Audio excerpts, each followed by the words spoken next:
Welcome back to What Arty Noobs with General Disturbance. This is a Nashorn. It's a German Tier 6 tank destroyer and it's located on the north spawn of Pilsen under the command of Luxcassis. Now, Nashorn means rhinoceros in German. It's an 8.8 centimeter Pack 41L auf Geschützwagen 3.4. And the Geschützwagen 3.4 is the same chassis used for the Hummel. So it's very lightly armoured, but it's got a very, very powerful gun. The 88mm pack gun that was used to destroy tanks so effectively during the war. Okay, battle's about to start.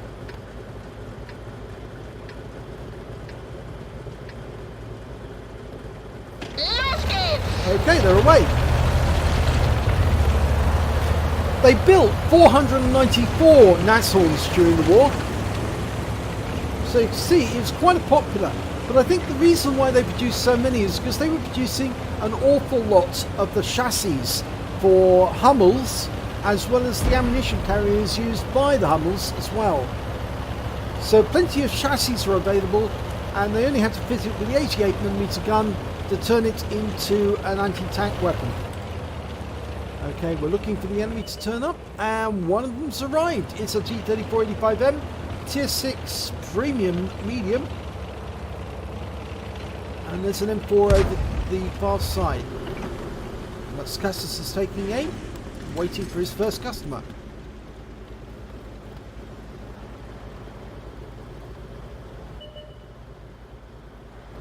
Okay, there he is, and he's an 82 and he's gone behind the building, so there's not a lot we can do about him. Now, I did a replay for Luxcassis a while back. I don't know if you managed to catch it, but if you did, I do recommend you do watch it because it was quite a good battle. He really did play his heart out in that one. Normally Luxcassis will play with his dad, Gento, but on this occasion he's on his own.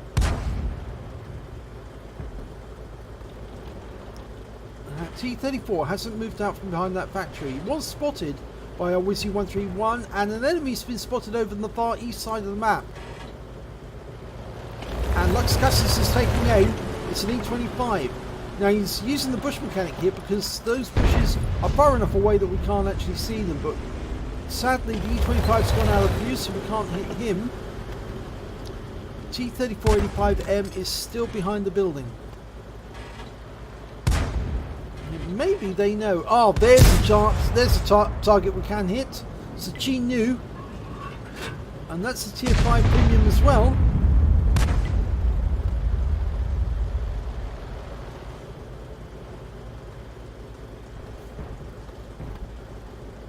The enemy only seems to be, or appears to be, advancing on the west side of the map. I think everyone on the east side is reluctant to move up, mainly because they know that there's strong defences over here. An IKV-65's been spotted, we're dialing in. Oh, he gets a kill shot! Shows how powerful that gun is. Fires another round and misses the T-3485 just. He's zeroing in on the same spot. He's got plenty of AP ammo. He's not carrying any HE or APCR in this battle. It's all standard ammo. And again, it's testament to the fact these rounds are really good penetration. They've got penetration of 145mm and alpha damage of 220. Okay, this is a target moving up rather rapidly. It's a 1375. He's going to have to keep his eye on that light tank. Here he comes. There he goes. Oh, yes, good shot. 219. And he takes him out with the next round. Second kill. Okay, T-3485 keeps popping up. We fired a round in there where the turret was located. That was an important kill on 1375 because if that guy had got into the rear, he might have caused all sorts of problems. Right, there's an M4 moving up just over there. Can we see him? Well, he's behind those pipes at the moment, so it's going to be a difficult shot. I don't really want to change position from here because it's quite a good commanding position. Oh, we can hit the M4 now. Fire around it. I'm not sure if that went into the the spare hexes. Yes, that one went into the rear of the M4, took him out. That's the third kill. Now we've got an 82, and that one went easily through the side. 238, high roll, and that one hit the track. It's tracked the 82, and we've got an Su-85 in sight now, and we got him. And we take out the T-34. Oh, it's an Su-85 we took out. And a KV-85. T-34-85. We wipe him out. That's the 6th kill. He's got a Top Gun. He really is going to town on them there. He did take out a KV-85 and then he took out the T-34. It was 82, KV-85, then T-34. But a really good round there. The worry now is he's got this E-25 that's near the hill, just over the edge, and they're being lit up by that E-25 proximity spotting them. So they're going to have to go over the edge and kill him. And he does that. And he wipes him out. That's his 7th kill. One more and he gets a Radley Walters.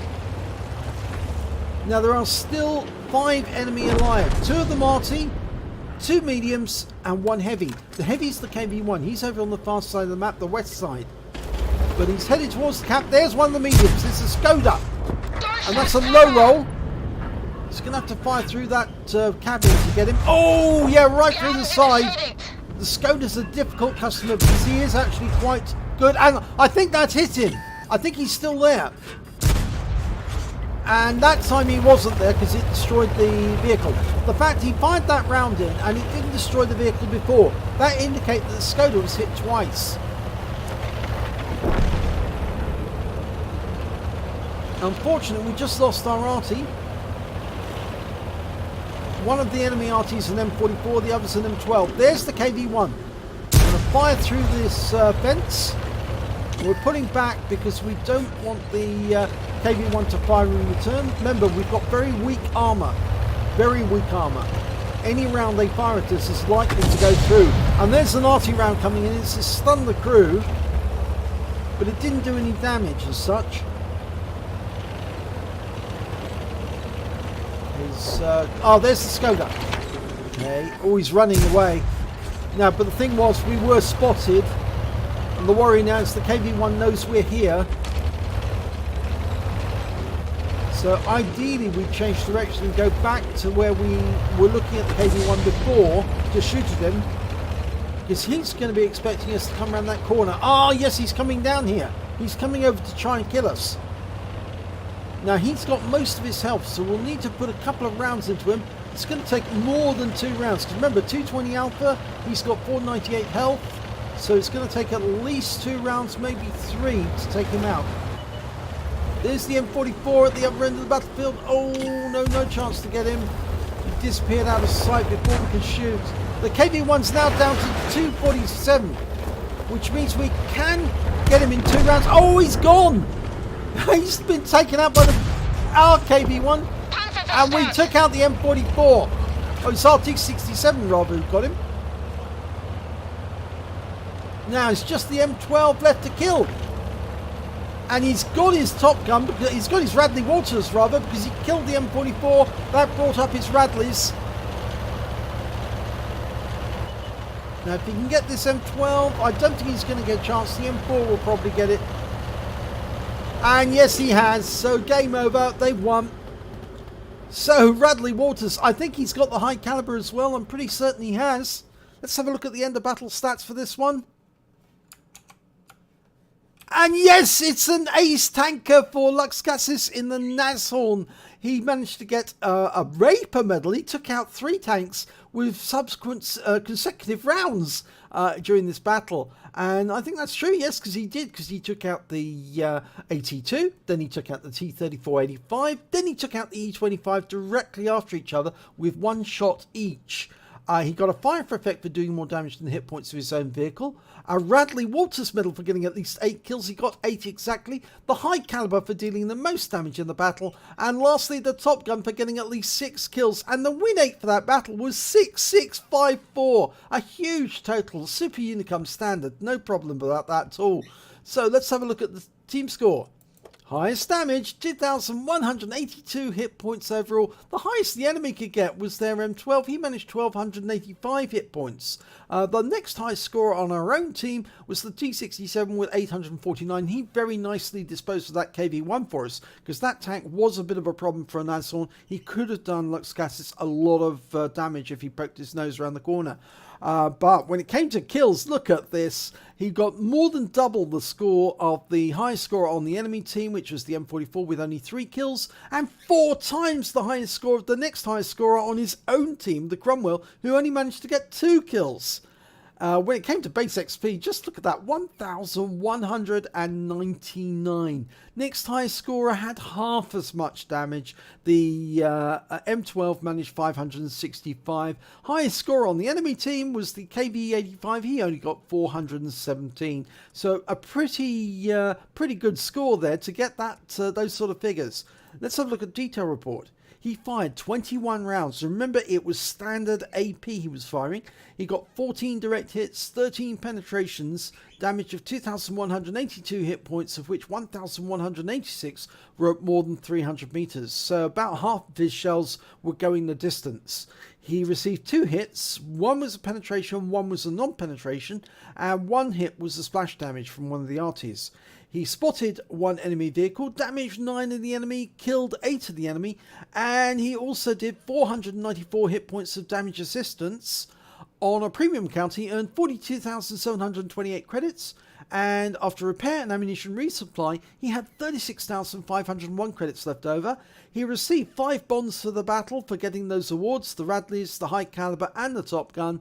And he also earned 1,798 XP, and there was no multiplier, so that's all the experience points he took away. But a fantastic battle there by Luxcassis to get that list of awards, and to do so in a tank destroyer, Nashorn, was pretty special. So congratulations. If you enjoyed this replay, please give it a like and do subscribe to our channel, and hopefully it'll be your replay that I'll be featuring in the next video.